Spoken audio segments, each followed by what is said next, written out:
Hi, and welcome to Gilded Loop Crochet. My name is Matt, and today we're going to be doing 15 questions for you to get to know me better. If you're new here, thank you for stopping in. Check out some of my other videos because I sure have a lot of them, and consider subscribing. And if you're returning, you know you're a member of the Gilded Loop fam. Truly are. Well, today let's talk about how we got here. Well, first of all, welcome to my happy place. This is my backyard. You can hear the birds chirping. I have wind chimes off to the side, so if you hear those, that's my happy place. I come out here to relax.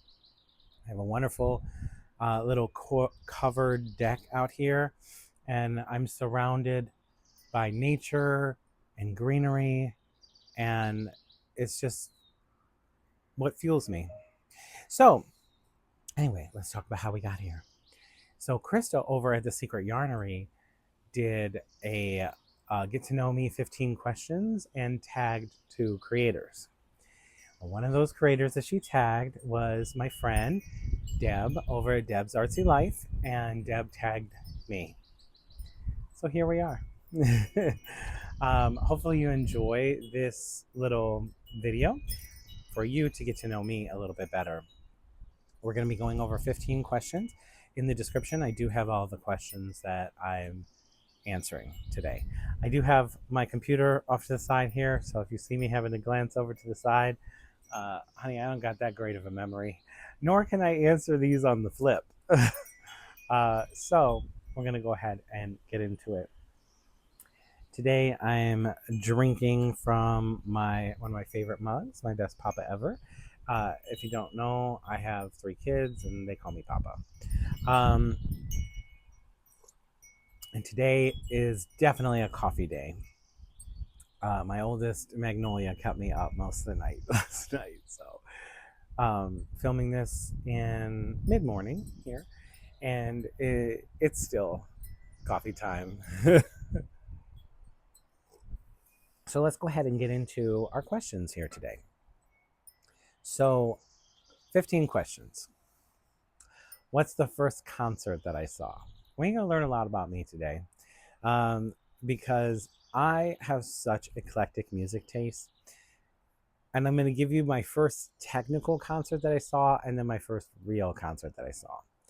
So I grew up in kind of a charismatic Christian household. We couldn't listen to a lot of different types of music when I was growing up, but we were allowed to listen to Christian music and Christian bands and things like that. So my first concert technically that I went to was in like 2000-ish, 99, 2000. And it was for a band called Avalon. Avalon was a Christian band, and it was at our local fairgrounds, but like I had to get a ticket to go to their concert and everything. And it was a great time. I still enjoyed that music, and I still enjoy some of it today. But my first like real concert where I went to like an actual concert arena was, and I might surprise you here, was Joan Jett and the Blackhearts. It was so much fun.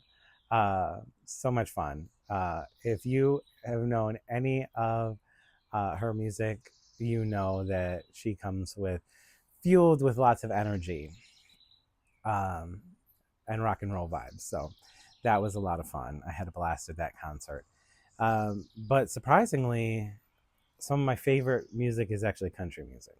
But like I said, I got eclectic taste. I like a little bit of everything.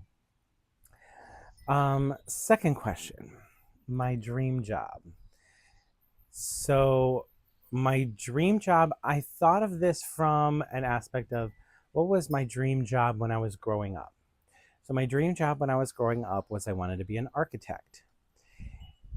And I had shared before that my mom was an artist, and I just liked the creative aspect of that, where I could literally design something from scratch that didn't exist before and have something completely new. I used to have big drawing pads, and I would, draw out floor plans and stuff when I was younger. And I did do some stuff in my adult life, not as an architect, but in the housing world. I was a real estate agent for a little while. That was really hard because you're on call like all the time. There's no downtime. So that was really hard. I flipped houses for a while. I didn't do very much because that was also an incredible amount of work. People who make a good living flipping houses are people who know the people to hire, to employ to do the things. I didn't know the people to hire, to employ to do the things. And so, in true Matt fashion, I never know how to ask for help. And I did everything pretty much myself. I hired like a few little jobs out, but I pretty much renovated and did the houses all myself. We only flipped a few, and we really did it to get enough capital, raise enough capital to afford to do a private infant adoption because they're not cheap. But I look at that period of my life and say that it was a huge blessing because had I not done that, I wouldn't have Magnolia. So it was a blessing. There was a lot of work, a lot of hours. I listened to a lot of audiobooks while in that time. But it turned out to be an absolute blessing. I knew that that wasn't something that either my body could handle or that I could do long term unless I knew the people to hire, which is I didn't. I just did most of the work myself. So, and I knew that that wasn't something that I could sustain. So, I have flipped houses occasionally. I did one last year, but it wasn't a very big one. It was really, really, really small. And I had my father-in-law to help me on that one, so that was a little bit easier. I don't think I'm going to do it again. It's a lot of work and time. So my dream job was to be an architect when I was a teenager, but it was just for the creative process. But I've always enjoyed a job where I have that creative process and that I can design and develop and make things, which is kind of what I do here. In my job in the corporate world, my 9 to 5, I get to create a lot there too. I get to create and I get to help develop others. And so that helps fuel my fire as well. So, anyway, that's my dream job.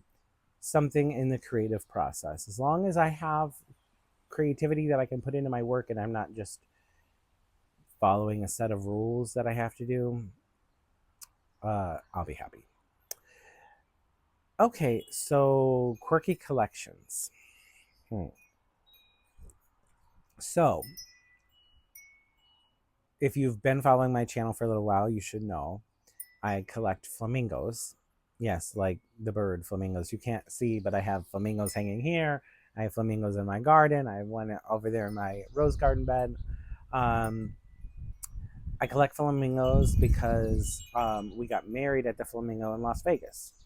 So it's just kind of our little thing. I always liked flamingos before we got married there, but afterwards it solidified a reason that I can say that I collected them. I just find them to be interesting. So I guess that's my quirky collection.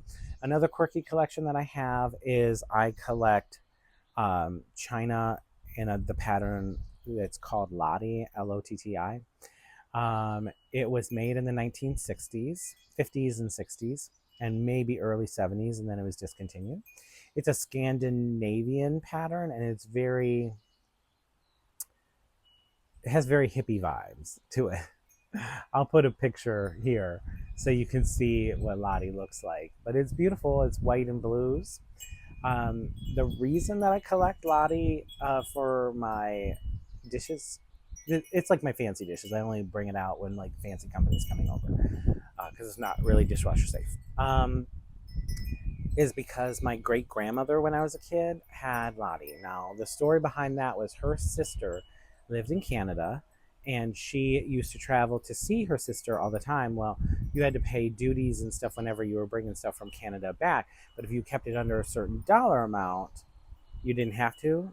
And so she would, every time she would go, she would pick up another dish for her collection, and she would bring them back every time, one or two items, until she amassed her collection. And when she passed, I didn't get those dishes. They went to somebody else, but I had so many fond memories, so many Sunday dinners and meals on them that I said I have to find it. And here comes this wonderful invention called eBay. And I found quite a few, and I've been able to get myself a little collection up from there. So I do really like that. Okay, so a tiny moment that felt big. I really had to think about this. So, a tiny moment that felt big was my sister. This was years ago. Max and I have been together for 15 years, and we had maybe been together for a year at this point, maybe 6 months to a year. And we met through my sister. My sister is a hairstylist, and I used to come hang out at her house on Friday or Saturday nights. And we would have a lovely adult beverage and chit chat about our week and stuff. And Max needed his haircut, and she wasn't working that day, but she said, "Oh, just come over. I'll cut your hair at my house."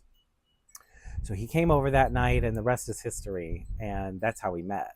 I was hanging out at her house, and he came over to get his haircut. So, thank you, Shannon. That's my sister's name. I call her my sister, but we're kind of like, they're not really related, but we've known each other for our entire lives. Like, her mom and my mom went to high school together, and they've been best friends since like ninth grade of high school. So there's never been a moment where she wasn't in my life. So we just always call each other brother and sister. But anyway, so a moment that felt big. I was hanging out at her house, and Max and I had been together for like 6 months or a year at this point. And her neighbor had just had a baby, and her neighbor was coming over that night to just come hang out with us. And she brought over her newborn baby. Baby was maybe 2-3 weeks old at that point, and she let me hold the baby. And Max was there, and he saw me holding this newborn baby. It was a newborn baby girl.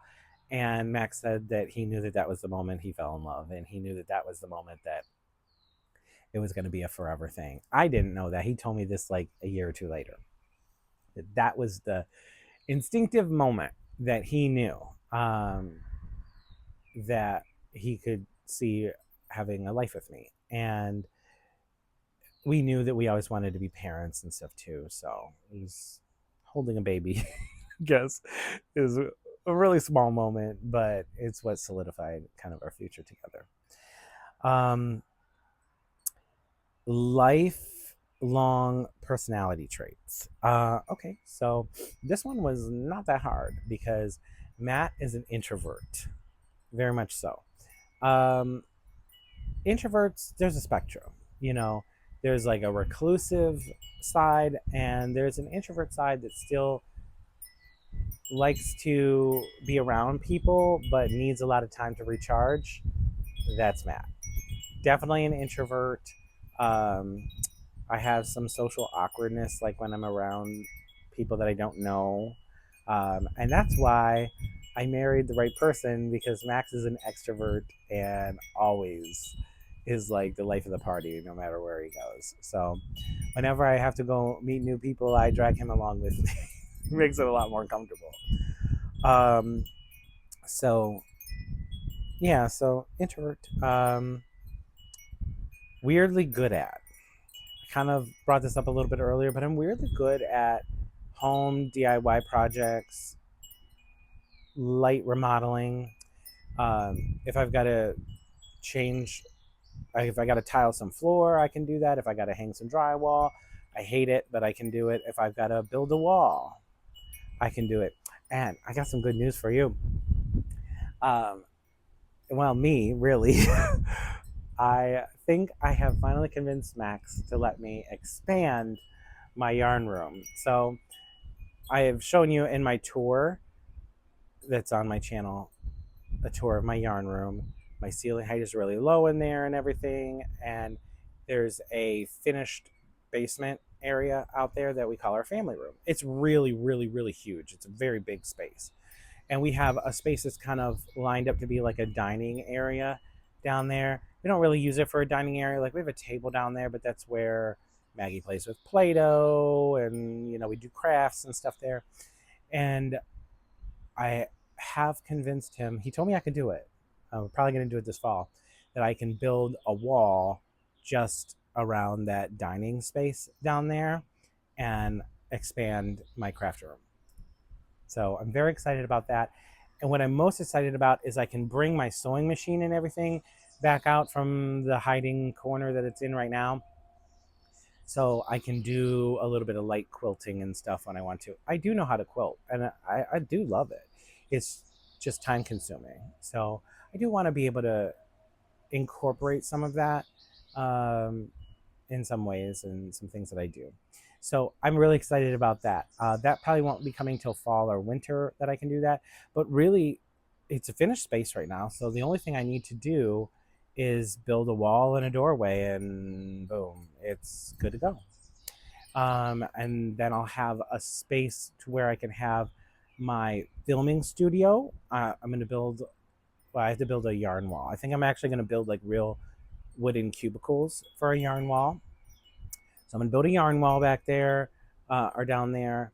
The ceiling height is much taller in there. And then I can keep the yarn studio that I have right now as like a storage area and my sewing and quilting corner. So that's exciting, eventually to come. So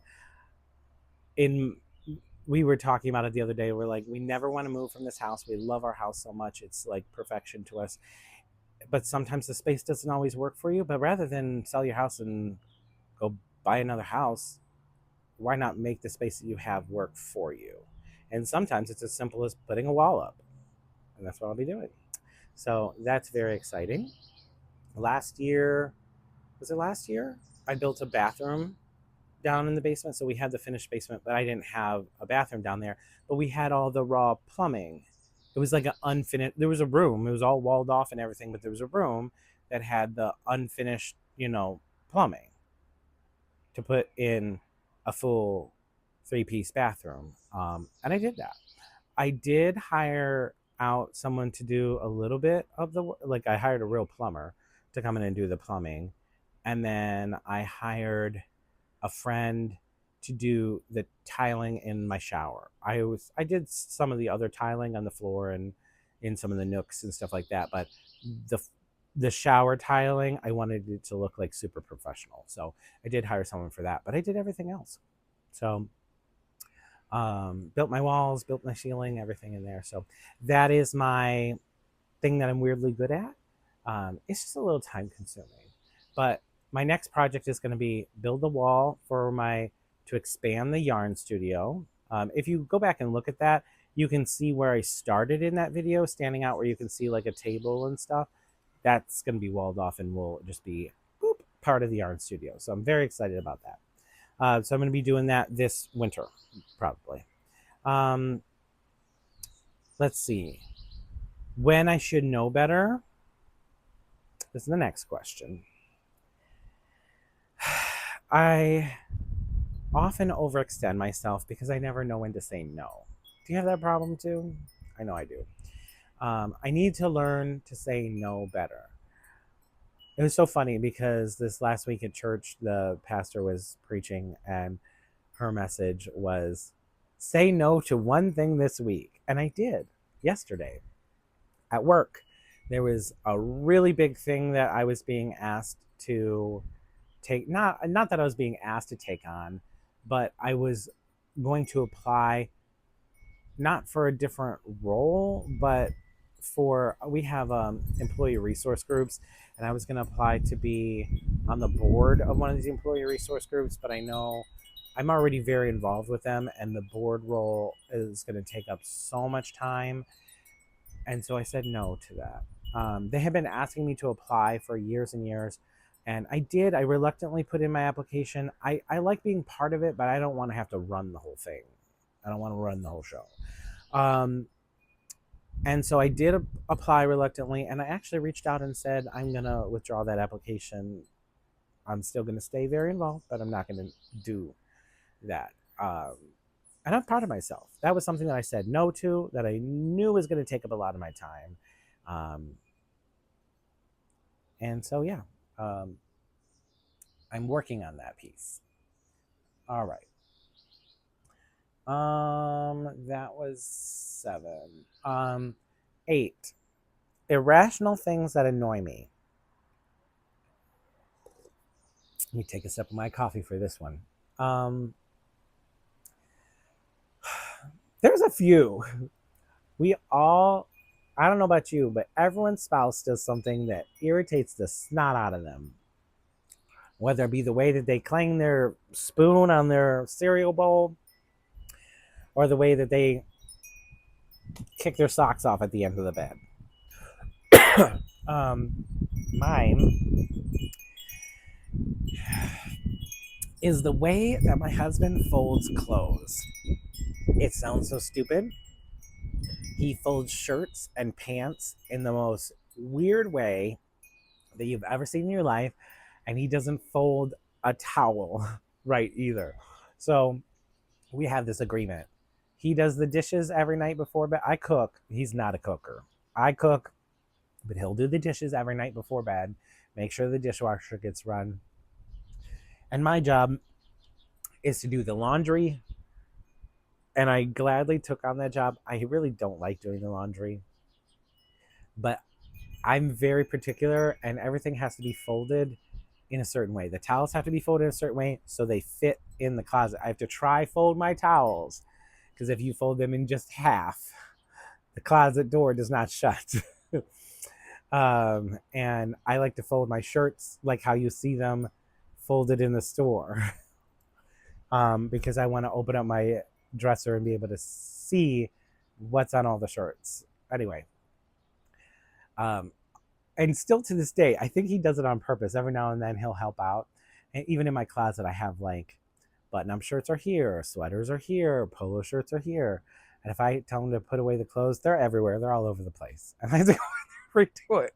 So I don't know. That is just one little irrational thing that annoys me, but it's okay. I just take on that. I'll do the laundry. You do the dishes. We're good. Um, so, what chaos I enjoy.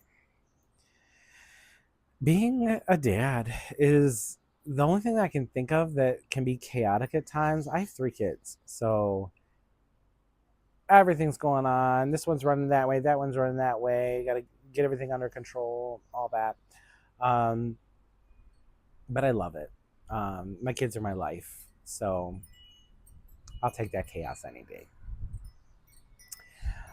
What time of day do I love best? It is currently 11 a.m. when I'm filming this. I'm still drinking coffee. I am not a morning person. I am a late night owl. I always have been. I can stay up till midnight, 1 o'clock in the morning. Easy. Easy. Going to bed at 9:30 is torture for me. I lay there. I don't sleep. And I wake up every morning around 6:30. Well, my alarm goes off at 6:30. I roll out of the bed around 7. And that is incredibly early for me. So definitely a late night owl. Usually in the morning, everyone knows don't talk to Papa until he's had coffee in his system. Otherwise, you might not get the most pleasant reaction. All right. What makes me feel better? Crocheting. I like to say crochet is my therapy. Instead of going to a therapist, I pick up a crochet hook and some yarn, and it helps my system regulate and calm down, and it's just my happy place.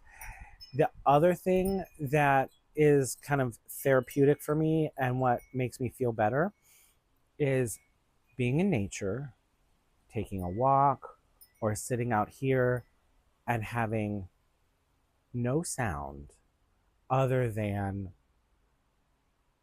the wind blowing through the trees, the birds chirping, maybe my wind chime or something like that. just being one with nature and just coming out here and relaxing. I love to garden as well. And that's part of just connecting and being out with nature. If I'm in nature, I want to just experience the moment. I don't want to have the white noise of a TV or a phone or anything like that. However, if I'm not out in nature, I always have to have something. That's why I'm watching a live, I'm watching someone's YouTube, watching a TV show, playing with the kids, something. Always gotta have something. I literally can't sit still ever unless I'm sitting out in nature and just like having my coffee, or if it's late night, having a nice beverage on occasion. So that's that. What decision that turned out better than expected? So I would say fostering. We never expected to become foster parents. So I'll tell you a little story. So Max and I went to classes through the county to become foster parents years ago, like 10 years ago. And we started going through all the classes, and then we stopped. And we decided not to go back because they told us at the time, they said, hey, if you're planning on adopting, just this is not the program for you. Foster care is not a method of adoption. It's a method of trying to, our goal is always to reconnect the kids back with their families. And Max and I talked about it, and we said, well, I can't be a foster parent right now because if I had one kid of my own, then I know that I'm never going to be in a situation where I have an empty home. You know, I'm always going to have my own child that I can take care of. And then once we have that, then we can consider being foster parents at that time, because then we can help others. But I didn't, selfishly, I just didn't want to go through all of that and be left with nothing. You know what I mean? Um, and so we decided not to foster 10 years ago. And anyway, long story short, I did all the house flipping and all that. We finally had enough saved up in savings to where we could do the private infant adoption. Um, and private infant adoption, it's like once you make it past 72 hours after the baby's born, there's no going back. It's all done.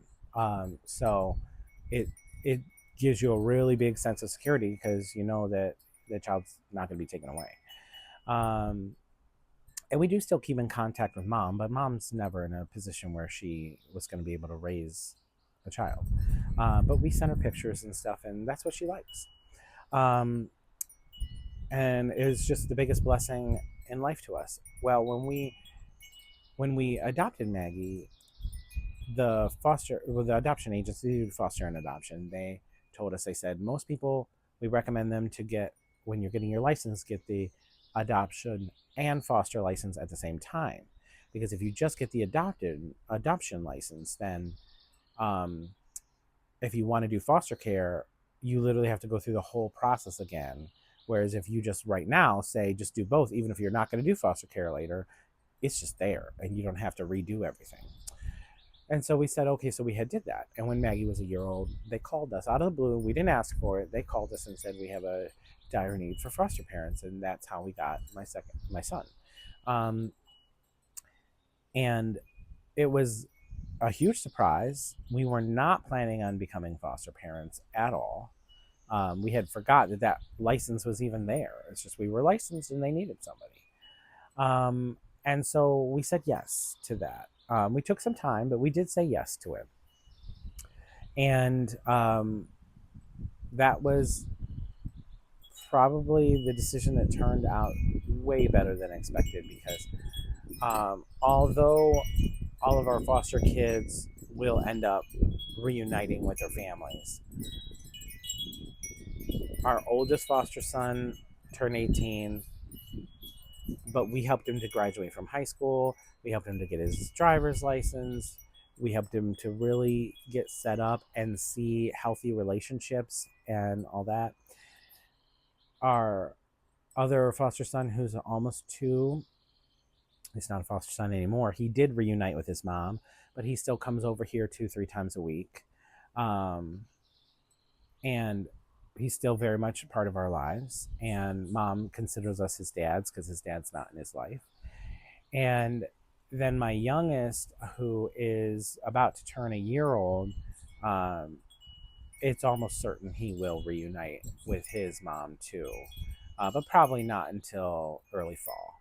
So he'll be with us for a little while longer, but he's going to reunite as well. But I do know in my heart of hearts that we did amazing work with these kids because the boys, we got them when they, my youngest, we got him when he was about 20 hours old, not even a whole day old. And my other son, we got him when he was 4 days old. Moms are in a lot better situation now, but they were not in a good situation when they came into our care. And without talking too much about their health conditions, just know that they had some health issues when they were young that we had to handle, and that we had to see them through. There was issues of things being in their system that had to work their way out of their system. So um, I know that we helped give them a really good foundation. The first 2 years of life is the most pivotal point in any child's life. So I know that we made a really big difference for them and helping them set up for a healthy future, you know? So feel really good about that. And it's very rewarding knowing that, you know, I hate when people say, oh, you're a saint, or I could never do that, or, you know, things like that. Because it's like, we're not a saint. We're just trying to do our best by them.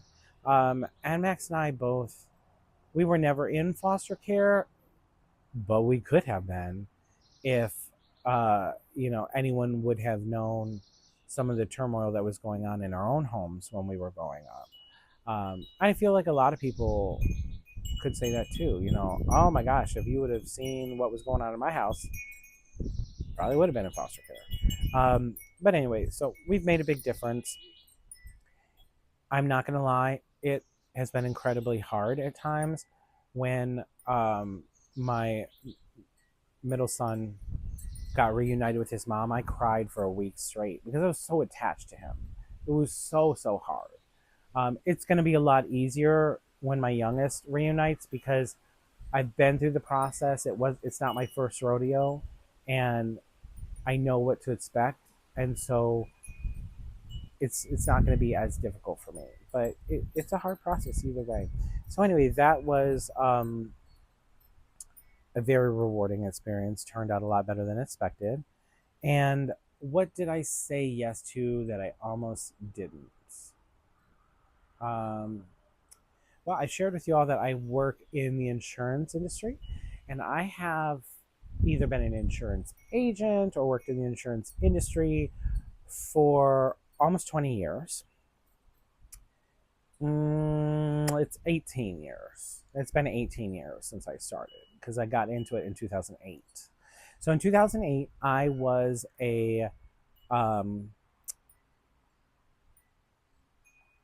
what do they call them? Not a shift supervisor, but I was a salaried manager, like an assistant manager at Walmart. I used to run electronics, the photo center, and the connection center, like where they sell the cell phones and stuff. And I worked myself to the bone. I worked like 100 hours a week, easy. I was there more than I was home, and there was no kind of life. And I, I, I could have continued in that job. I had been there for 5 years. I was on the track to continue to move up, but it's like I had to give my life to the company, and I was getting burnt out. So someone had said to me, "Oh, well, I have a friend who works for, I can say the company name because I don't work there anymore, who works for Geico." and they have an office down in Georgia. And I was like, oh, Georgia, ugh. So I I applied because I had like an employee referral. I had to drive 14 hours down there for the interview, and then I drove back, and they offered me the role. I had still worked at Walmart, and I said yes, but I almost didn't. It was going to be a lot easier to not, because I was actually maybe a little bit of a pay cut. It was similar pay. But I was going to have to move down to Georgia, so it was hard. And I said yes, and that was the key moment that kind of changed my career trajectory and perspective. I could still be working in retail today. That was my opportunity that I had to get my feet in the doors. And I worked my way up throughout that company, and I lived down in Macon, Georgia for a year. And then I transferred to Fredericksburg, Virginia, and I lived in Fredericksburg, which is about an hour south of DC. And I lived there for 4 years. And I worked for Geico for 5 years. And then I found myself traveling home a lot to see my parents and stuff. And they had told me about another company that was here, and I applied for it, and they offered me the role, and I moved here because I wanted to be back home. And I've been at my current company for not 14. I've been there for 14, almost 14 years. It'll be 14 years in October. And so it was the best move that I've ever made. And I've done so many different things. I've worked in customer service. I've worked in sales. I've traveled around to all the local agents. I have been a claims adjuster. I have been a supervisor and a manager and everything all in between. So it's been really good. And I almost said no to that. So Lord only knows where my life would be without that. So sometimes it's just those key little windows of something that can open up that brings you into something more. So that I'm very glad that I did do that. All right, number 4. This one was tough. So my personality as a room. I'm going to go ahead and insert a picture here. This is my room, my personality as a room. Now, it might surprise you because there's nothing that's neutral toned at all in there. There's nothing that's beige. There's nothing that's gray. There's a green velvet couch, a mustard colored chair, and so much artwork that you can't even see what color the walls are. I have a very eclectic style. Before Max and I got together, I used to love to collect antiques, and I had, lots of different things in my home. I like a little bit of mixture of, I feel like this is my personality too. I'm a little bit of mixture of modern and old world. And I'm very eclectic. I like a lot of things. Like if someone says, what's your favorite kind of music, Matt? I say, well, I like a little bit of everything because I do. And I feel like my personality is a pop of color.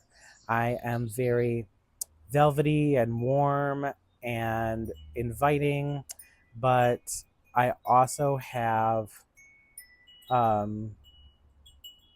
little bit more of a formal side too. And just, that's me. I'm a little eclectic, a little of everything. But when everything is put all together, it's the perfect fit. It just fits. So that's me.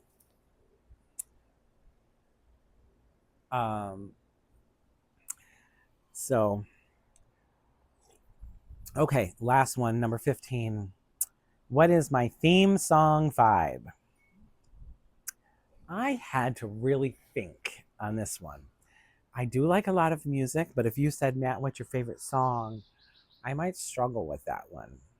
I like a lot of 80s and 90s, like late 80s, 90s, and early 2000s music. That's kind of like, I'm stuck in that era because I think there was a lot of great music then. But I do some of the newer stuff I do, like if I were to turn on a radio station right now, it's going to be country music.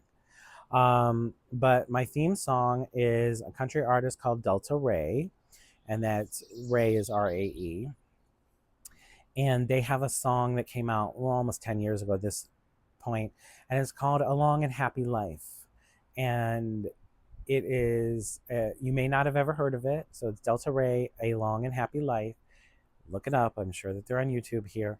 And it's a really wonderful song. It talks about someone who came from a broken home and someone who kind of grew up with a little bit rougher circumstances, and then they found the love of their life, and now they're having a long and happy life.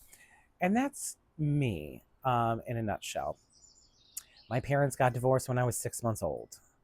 And although I still had probably my dad, I didn't see for probably like 8 or 9 years when I was growing up. So, it was a very broken home. My mom did the best that she could, but it was tough because my sister passed away when I was 10. And my sister was 11 at the time. So it was tough on my mom and my dad. So that was the period of time that I didn't see my dad for a little while. Anyway, so I went through a lot when I was a kid, and Max went through a lot when he was a kid too. And this perfectly imperfect world, we just happened to find each other. And now I'm so happy that we did. Like I said, we've been together for 15 years. We have 3 wonderful kids together, one our own, Magnolia, and 3 technically other foster kids, and probably more in the future. When those kids reunite, we'll probably have other foster kids too. So it is perfectly imperfect, but it is a long and happy life, and I am really, really blessed. And I'm very, very blessed to have this channel and all of you as supporters as well. So thank you for getting to know me a little bit better today and sitting here and listening through my 15 questions. I do need to nominate 2 people as well for this. I had to take my little sip first because the first person that I'm going to nominate, it's very her. And that is, I'm nominating Lynn from Hooked and Steeped by Lynn. If you haven't checked out her channel before, she's very into teas and crochet. So Lynn, I nominate you for the 15 questions. And the second person that I'm going to nominate for 15 questions is another really wonderful YouTube channel, and that is Linda's Pantry. So hi, Linda. I'm nominating you to do the 15 questions for us to get to know you more as well. Ladies, the 15 questions are in the description. You can just copy and paste them and put yourself a video together. You don't got to rush and do nothing tomorrow. But I would love it if you would participate in this lovely little trend that our friend over at the Secret Yarnery started. And let's get to know each other a little bit better. Anyway, thank you so much for tuning in and getting to know me a little bit more. Make sure to like, comment, share, subscribe, hype, all the stuff, whatever the YouTubes want. Do that. And I'll see you on the next video. Y'all have a great day. Bye.